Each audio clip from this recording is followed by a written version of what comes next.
नमस्कार दोस्तों, स्वागत है आपका बिहार समाचार में। तो चलिए बिहार की 10 प्रमुख बड़ी खबरों को जानते हैं। तो खबरों की ओर आगे बढ़ने से पहले एक नजर सुर्खियों पर। बिहार में जमीन का दाखिल खारिज रद्द किया तो कारण बताना होगा। तकनीक के सहारे सिस्टम को पारदर्शी बनाने की कवायद।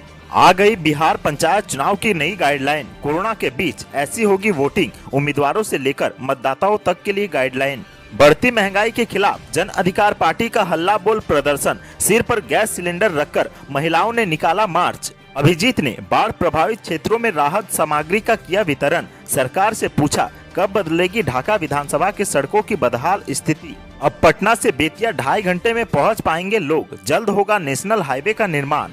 पटना के बेली रोड स्थित तारामंडल को किया जा रहा है अपग्रेड।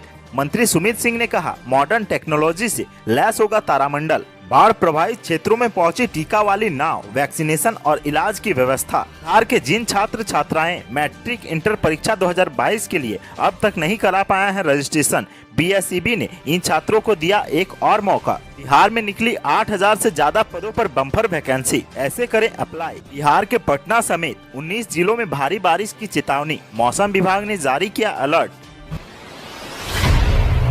बिहार में जमीन के दाखिल खारिज यानी म्यूटेशन की प्रक्रिया को पारदर्शी बनाने के लिए एक और कदम उठाया गया है। म्यूटेशन के ऑनलाइन आवेदनों के निपटारा में भी राजस्व एवं भूमि सुधार विभाग ने तकनीक का सहारा लेना शुरू कर दिया है। इसके लिए जो सॉफ्टवेयर तैयार किया गया है उसमें आवेदन रद्द होने के वाजिब कारणों को फीड कर दिया गया है। इन कारणों से अलग जाकर कोई भी म्यूटेशन का आवेदन कर्मचारी या अन्य अधिकारी रद्द नहीं कर पाएंगे। विभाग ने बड़े पैमाने पर दाखिल खारिज के आवेदन रद्द होने के मामले को देखते हुए यह नई व्यवस्था लागू की है। विभाग की तरफ से आवेदन रद्द करने के कुल 35 कारण सॉफ्टवेयर में फीड किए गए हैं। सॉफ्टवेयर में इन सभी वाजिब कारणों को 2 मैसेज भागों में बांटा गया है। विभाग के मुताबिक 15 कारणों को जनरल कैटेगरी में रखा गया है। रद्द करने का कारण इन 15 में से कोई है तो उसका चयन करते ही आवेदक के मोबाइल पर मैसेज चला जाएगा। मैसेज में आवेदक को उन कमियों को दूर करने के लिए 7 दिन का समय मिलेगा। इस दौरान आवेदक अगर कमी दूर कर देता है तो आवेदन रद्द नहीं होगा। बाकी कारणों की मैन कैटेगरी में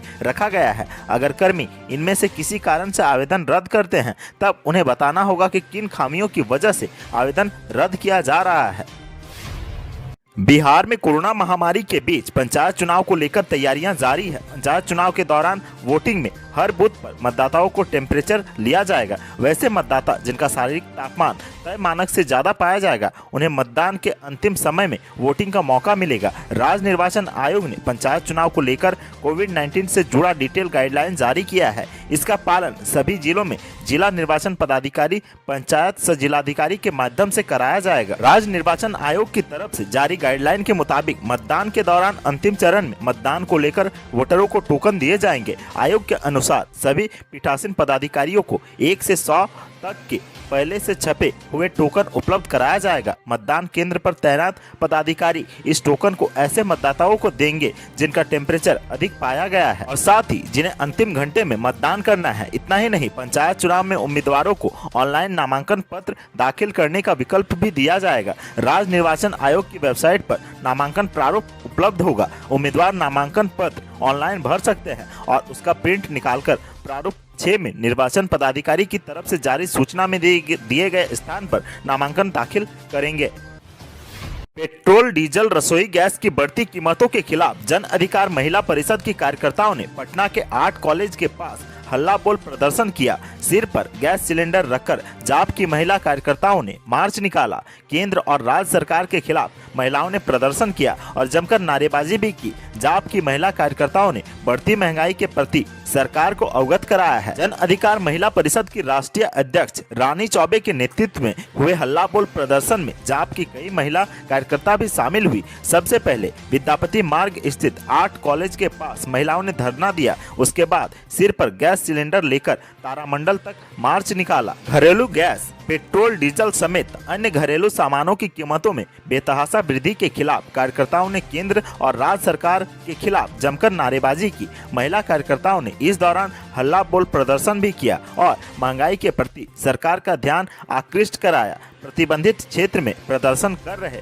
प्रदर्शनकारियों को तारामंडल के पास पुलिस ने आगे बढ़ने से रोका। हल्ला बोल प्रदर्शन के दौरान जन अधिकार महिला परिषद की राष्ट्रीय अध्यक्ष रानी चौबे ने कहा कि सरकार की जन विरोधी नीतियों के कारण से ही महंगाई बढ़ी है। केंद्र की बीजेपी सरकार पूंजीपतियों की है, इसे आम जनता से कोई मतलब नहीं है। रानी चौबे ने कहा है कि पूरा देश चाहता है कि महंगाई कम हो। जब तक महंगाई कम नहीं होगी तब तक जन अधिकार पार्टी अपना आंदोलन इसी तरह जारी रखेगा। जन अधिकार पार्टी के पूर्व प्रत्याशी और प्रदेश सचिव अभिजीत सिंह ने बाढ़ प्रभावित क्षेत्रों में राहत सामग्री का वितरण किया। अभिजीत ने जरूरतमंदों को आर्थिक मदद भी की। इस दौरान जाप प्रवक्ता अभिजीत सिंह ने सड़क की स्थिति देखकर सरकार पर जमकर निशाना भी साधा। उन्होंने कहा कि ढाका विधानसभा के सभी सड़कों की स्थिति जर्जर है। सड़क की स्थिति ऐसी है कि पैदल चलना भी मुश्किल है। सभी सड़कों का हाल नारकीय है। गुरुवार को जाप के प्रदेश सचिव सह प्रवक्ता अभिजीत सिंह ने कहा कि पिठवा मठ का ये सड़क सरकार के 15 सालों के विकास की पोल खोल के रख दी है। अभी तक एक गांव से दूसरे गांव तक जाने के लिए अभी तक सड़क का पक्कीकरण नहीं होना यह दर्शाता है कि यहाँ के अधिकारियों और जनप्रतिनिधियों ने इस सड़क के निर्माण को लेकर कोई दिलचस्पी नहीं दिखाई है। अगर दिलचस्पी दिखाई होती तो ऐसी स्थिति उत्पन्न नहीं होती। घोड़ासहन भिलवा पथ का हाल भी जर्जर है। लोग प्रतिदिन जर्जर सड़कों पर गिरकर पैर हाथ तोड़कर घायल हो चुके हैं। आप नेता अभिजीत सिंह ने कहा है कि आखिर कब बदलेगी ढाका विधानसभा के बदहाल सड़कों की स्थिति। क्या सड़कों का निर्माण तथा मेंटेनेंस केवल कागजों में ही हो जाएगी। पिठवा मठ नहर से होकर मुख्य सड़क पर आने तक के लिए नहर पर एक छोटी सी पुलिया है जिसका निर्माण अर्धनिर्मित है, लेकिन उसका उद्घाटन 6 साल पहले हो चुका है। तब से अभी तक वह उसी हाल में है। भारत सरकार ने पटना बेतिया मार्ग को राष्ट्रीय उच्च पथ घोषित किया। राष्ट्रीय राजमार्ग के नेटवर्क को और बेहतर करने की कोशिश की गई। सड़क परिवहन एवं राजमार्ग मंत्रालय भारत सरकार ने पटना से बेतिया भाया बाकरपुर, मनिकपुर, साहेबगंज, केसरिया, अरोराज पथ को नेशनल हाईवे की अधिसूचना जारी की है। यह नेशनल हाईवे 149 डब्ल्यू नंबर से जाना जाएगा। इसकी घोषणा से लोगों में खुशी की लहर दौड़ गई है। आपको बता दें कि नेशनल हाईवे 139 डब्ल्यू के निर्माण होने के बाद पटना से बेतिया की दूरी 200 किलोमीटर कम हो जाएगी और समय की भी बचत होगी। मात्र 2.5 घंटे में पटना से बेतिया जाना संभव हो सकेगा। वाल्मीकि नगर को सरकार इको टूरिज्म के रूप में विकसित कर रही है, जहाँ जाना लोगों के लिए आसान हो जाएगा। इसे लेकर बिहार के पथ निर्माण मंत्री नितिन नवीन ने भारत सरकार का आभार जताया है। उन्होंने कहा कि भू अर्जन का काम जल्द ही पूरा कर लिया जाएगा, जिसके बाद नेशनल हाईवे 139 डब्ल्यू का निर्माण कार्य शुरू किया जाएगा।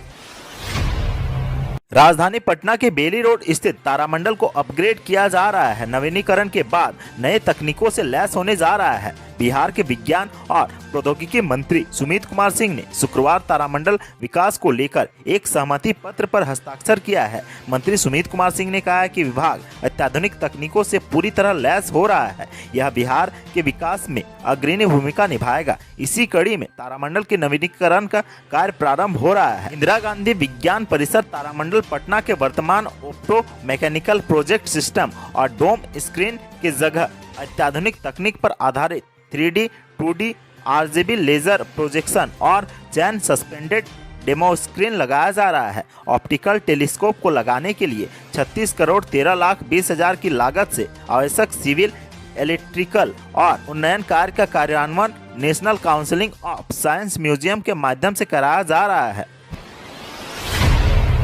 बिहार में 6 महीने में 6 करोड़ लोगों को कोरोना का टीका लगाया जाएगा। इसे लेकर सरकार टीका महाअभियान चला रही है। इस दौरान लोगों को कोरोना का टीका लगाया जा रहा है। वैक्सीनेशन के लिए कई जगहों पर सेंटर बनाए गए हैं, वहीं घर घर जाकर वैक्सीन लगाया जा रहा है। इस दौरान लोगों से वैक्सीन लगाने की अपील की जा रही है। मुजफ्फरपुर के बाढ़ प्रभावित क्षेत्र कटरा प्रखंड में टीका वाली नाव वैक्सीनेशन के लिए पहुंची। नाव पर वैक्सीनेशन की पूरी व्यवस्था की गई है। बाढ़ प्रभावित क्षेत्रों में टीका वाली यह नाव लोगों को कोरोना का टीका लगाने के लिए पहुंच रही है। यह नाव प्रखंड के बागमती नदी से सटे बाढ़ प्रभावित क्षेत्रों में चलाई जा रही है। इससे पहले टीका वाली यह नाव का उद्घाटन किया गया था। बसघट्टा और बर्री में सिविल सर्जन विनय कुमार शर्मा ने इसका उद्घाटन किया। इस मौके में सिविल सर्जन ने कहा कि बाढ़ प्रभावित क्षेत्रों के लिए यह सेवा बहुत ही लाभदायक होगा। बिहार विद्यालय परीक्षा समिति पटना ने साल 2022 के मैट्रिक एग्जाम को लेकर एक नोटिफिकेशन जारी किया है। बोर्ड ने बताया है कि क्लास 9वीं के वो स्टूडेंट जो अभी तक बोर्ड परीक्षा के लिए रजिस्ट्रेशन नहीं करवाए हैं, वो एक बार फिर से बोर्ड परीक्षा के लिए रजिस्ट्रेशन करा सकते हैं। बोर्ड की ओर से जारी आदेश में कहा गया है कि मैट्रिक वार्षिक परीक्षा 2022 में सम्मिलित होने वाले ऐसे छात्र जिन्होंने किसी कारणवश रजिस्ट्रेशन नहीं करवाया है, ऐसे छात्रों के लिए बोर्ड ने फिर से रजिस्ट्रेशन के अभियान शुरू किया है। छात्र बोर्ड की वेबसाइट पर जाकर अपना रजिस्ट्रेशन करा सकते हैं। बिहार बोर्ड ने आगे कहा है कि नियमित कोटे के स्टूडेंट को जहां रजिस्ट्रेशन के लिए 220 रुपए का शुल्क चुकाना होगा, वहीं स्वतंत्र कोटे के छात्र को रजिस्ट्रेशन के लिए 320 रुपए जमा करना पड़ेगा। स्टेट हेल्थ सोसाइटी बिहार यानी कि SHSB ने अपने आधिकारिक पोर्टल statehealthsocietyBihar.org पर सहायक नर्स मिडवाइफरी की भर्ती के लिए अधिसूचना जारी की है। ANM भर्ती 2021 के लिए ऑनलाइन आवेदन प्रक्रिया 1 जुलाई से शुरू हो गई है और 21 जुलाई को समाप्त होगी। राष्ट्रीय स्वास्थ्य मिशन के तहत ANM के पद के लिए कुल 8,853 रिक्तियों को भरने के लिए भर्ती अभियान चलाया जा रहा है। ANM के पदों के लिए आवेदन करने वाले उम्मीदवारों के पास ANM में 2 साल का डिप्लोमा होना चाहिए। इसके साथ ही उन्हें बिहार नर्सिंग काउंसिलिंग में भी रजिस्टर्ड होना चाहिए। बिहार के कई जिलों के लिए मौसम विभाग ने एक बार फिर 24 से 48 घंटे में बारिश की संभावना जताई है। इस दौरान पटना, गया, नालंदा, भागलपुर सहित कई जिलों में हल्की से मध्यम बारिश का अनुमान है। शुक्रवार को सुबह से ही पटना समेत लगभग 19 जिलों में बारिश का माहौल बना हुआ है। आसमान में बादल की वजह से हवाएं थोड़ी ठंड है और तापमान भी काफी राहत देने वाला है। मौसम विभाग के अनुसार मानसून एक बार फिर से एक्टिव हो रहा है। समुद्र तल से 0.9 किलोमीटर पर एक ट्रफ रेखा पंजाब से हरियाणा, दक्षिण उत्तर प्रदेश, दक्षिण झारखंड, बंगाल होते हुए उत्तर पूर्व बंगाल की खाड़ी तक गुजर रही है। इसके साथ ही एक चक्रवाती परिसंचरण 0.9 किलोमीटर से 1.5 किलोमीटर ऊपर तक पूर्वी उत्तर प्रदेश तक फैला हुआ है। इससे मौसम में बदलाव हो रहा है।